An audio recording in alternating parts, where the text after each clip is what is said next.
Hi, I'm Paul Guppy. I'm Vice President for the Washington Policy Center, and this is our regular weekly legislative update about what our illustrious elected representatives in Olympia are doing to pass bills, new taxes, a new budget, which will affect the lives of everybody in our state. So right now we are in week 12 of the legislative session. That is day 83 of a 105-day planned session. We don't know whether they'll go into overtime. Sometimes they do that on the budget. On other times, the governor and the majority Democrats who control everything, they're sometimes embarrassed if they have to go into extra days. So we expect that they will finish up the budget right on time, and we have some updates about that. And the reason is because the Senate Democrats proposed their version of the next 2-year operating budget. And what's interesting about it is how relatively non-controversial it is. It does not have major new tax increases. It doesn't have major new regulations or programs that are being imposed on the people of our state. And then another breakthrough is that at least the Democratic leaders, led by Senator Billig in the Senate, have taken a different stylistic approach in working with the minority Republicans. So Republicans have pointed out for years that Governor Inslee is fairly overbearing and arrogant in his the way he treats minority members. In fact, he apparently doesn't really talk to them at all. But when Senator Billig was putting together the Democrat budget, he did consult with the minority members of the key committees and with Senator Braun, who's the Republican leader. And the result of that is a more smoothly functioning democracy, at least in the state Senate, because this budget version passed this last week by a vote of 40-9. So that is a large bipartisan vote. It's clear that a lot of Republicans joined with Democrats in passing this budget.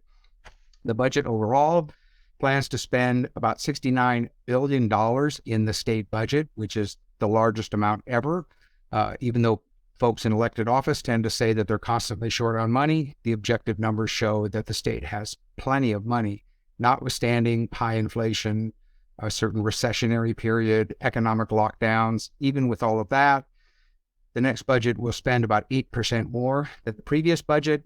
And overall, the big picture is that state spending has more than doubled in the last 10 years. And all of that is being achieved without imposing any really major new tax increase.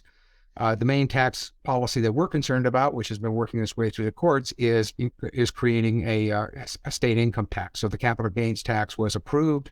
The Democrats now see that as a new revenue stream. They expect to receive about $500 million to $1 billion additional from that, what they call a high wealth tax, a tax on the rich. But of course, we know that once a state income tax is in place, even if it's called capital gains, it will eventually be extended to more people. The reason we know that is because that is what has happened with every other tax that's ever been enacted. So even the federal income tax started out at 1%. And of course, now we're all paying it. So we expect the same thing to happen over time with the Washington state income tax, unless there's a change in the politics in our state and at some point in the future. The next major budget item has to do with the transportation budget. So Democrats in the House introduced their transportation budget for the next 2 years. What we noticed immediately is that the text of another bill, HB 1832, which had proposed a 2.5 cents a mile mileage tax on Washingtonians. It would be voluntary for the first 5 years or so, and then it would become mandatory in the year 2030. The text of that bill was not included in this transportation budget. And the bill itself died in committee. Washington Policy Center had been presenting analysis to show how that would be harmful to our state. So we consider it to be good news when a bad idea dies. But there's always the possibility that the Democrats would include it in the budget anyway, and they didn't. So the news is, and our research was picked up by the Seattle Times in order to explain that a mileage tax is not in the offing, at least for the next year or two. And the way I put it here in my notes is that just like Dracula, no bad idea is really dead. And so we have to wait to see into the end of the legislative session. And even beyond that, it's possible that the leadership may bring up virtually any bill right in the final days of the session and try to pass it. So I can't say completely that there will be no mileage tax, but so far the idea appears to be dead for this session. And next is the Senate transportation budget, which very close to the Democrats plans to spend $12.9 billion on road projects. That's using existing gas taxes, car tabs, truck weight fees. There's also a whole range of other fees that are imposed. You'll often hear from transportation experts and people in the bureaucracy and at the transportation department that there is a, quote, declining revenue from the gas tax. That's not really true. Gas tax revenues are increasing, but they claim that they're declining in relation to what they would like to have. They also claim that they're declining in relation to the cost of doing road projects. But as our research points out, the state determines what the cost of a road project is because they have lots of extra expenses and regulations that they apply. So it's as if somebody were to say to their employer, hey, my lifestyle, I need a raise. My lifestyle expenses are going up. And the answer to that is, well, examine your lifestyle and your voluntary choices and see whether you can control costs that way. That's what we've been saying to the Department of Transportation for some time. Having said that, one area within that budget is $702 million that's devoted to transit agencies. That's on top of about $4 billion that local transit agencies across the state collect from local taxes. So that's bus service and Sound Transit Light Rail. $4 billion is a huge amount of money. That's enough to run the Seattle Public Schools for 4 years. And that's what's raised through local taxes. And now the Democrats want to pay an additional $700 million in addition on top of that. So again, we begin to wonder at what point is enough is enough, especially when, again, our numbers point out that only 4 to 6% of daily trips are taken by mass transit. In many areas, it's even less than that. So private automobiles are efficient, they're affordable, they're popular, and yet state policies tends to go in the opposite direction. Another thing we point out about the transportation budget is that highway funds are often diverted for other purposes. The idea of highway purposes is very flexible, and so they use it for bike paths, walkways, landscaping, environmental projects. Anything that seems to overlook a public road is funded through the highway fund. Our sort of moral point about that is that it undermines trust with the public. And there is bipartisan agreement that people should pay user fees for the public service that they use. But when people figure out that the so-called user fee is being used for other things, then it just undermines this idea that you can trust a state agency or the legislature to collect a user fee for a targeted purpose and then siphon the money off for something else. And we think that just undermines trust in our government, and it's bad for democracy. The next issue I want to touch on is a victory, a local one in Spokane, which is the Spokane City Council had voted earlier in March to increase the permit fees on new construction, water hookup fees, sewage, and standard things like that by a little over 2,000%. So they were going to go from a few $100s to thousands of dollars in order to hook up new construction to city services. There was a big outcry about that. We weighed in on it. Another one of these was an impact fee of $7,500 per new home. That gets built right into the cost of a new house.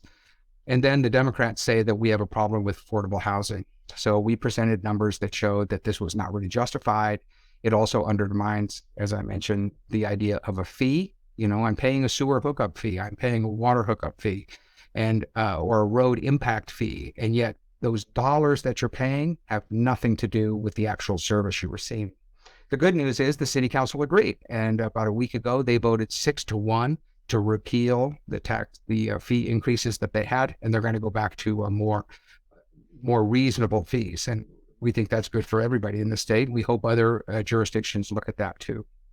And then another major victory is a bill that we've been following since started the session in January, SB 5054, and this would cut classroom instruction by 4 hours a week for school children. Teachers would be doing something else, professional training or some other activity, but they would not be interacting with students and promoting their education. We argued very strongly against this bill, saying that it was cheating people. We also think that it just increases the reasons for families to leave public education. If parents are told that their child is going to receive less instruction, then caring parents begin to look for alternatives. The good news is that it looks like this bill died in the House Education Committee. Leave on our staff is delighted with this outcome. She had written on it quite a bit. She also testified on the bill every opportunity that it came up in the House, in the Senate. She weighed in with our research and findings. She was also on the edge of her seat because the bill had been scheduled in committee for executive action, which means the committee is going to vote on it 2 or 3 times. It was on the schedule, then it was off the schedule. And she noticed just earlier this week that the bill had been pulled permanently. So that looks good. There's no budget impact on the bill, but we think it is important to maintain the quality of public education. And then the last item that I'm just throwing in here at the end, because I just heard about it yesterday, and that is a decision by the state Supreme Court to require the governor and unions to make public, to post the negotiating requests that they have when the governor is negotiating for union contracts. This is for state employees. As you know, our Democrat governor is strongly supported by the unions. They're major campaign contributors of his. This is true of any governor. And then that chief executive is expected to turn around a few months later and negotiate with his friends in order how to set pay and benefits for state workers. We think that process should be more open. There was a court case that went to the state Supreme Court, and as I said, the court just ruled that those negotiated positions have to be made public and posted online. We think they should be done in real time, the same day. The court ruled that they should be posted once the negotiations are complete. Okay, then we can all go look back and see where everybody started and how they negotiated down to a final result. I'll have more details on that next week as we look at the decision. So that's our update for now. We have our On the Go live Facebook event on Tuesday at noon. That's coming up. We also have an event on a webinar by Todd Myers later on how you can innovate and save the planet. He has 2 national experts with that, and information about that is on our website. So with that, I'll wrap up, and I will be back next week with more information. Thanks.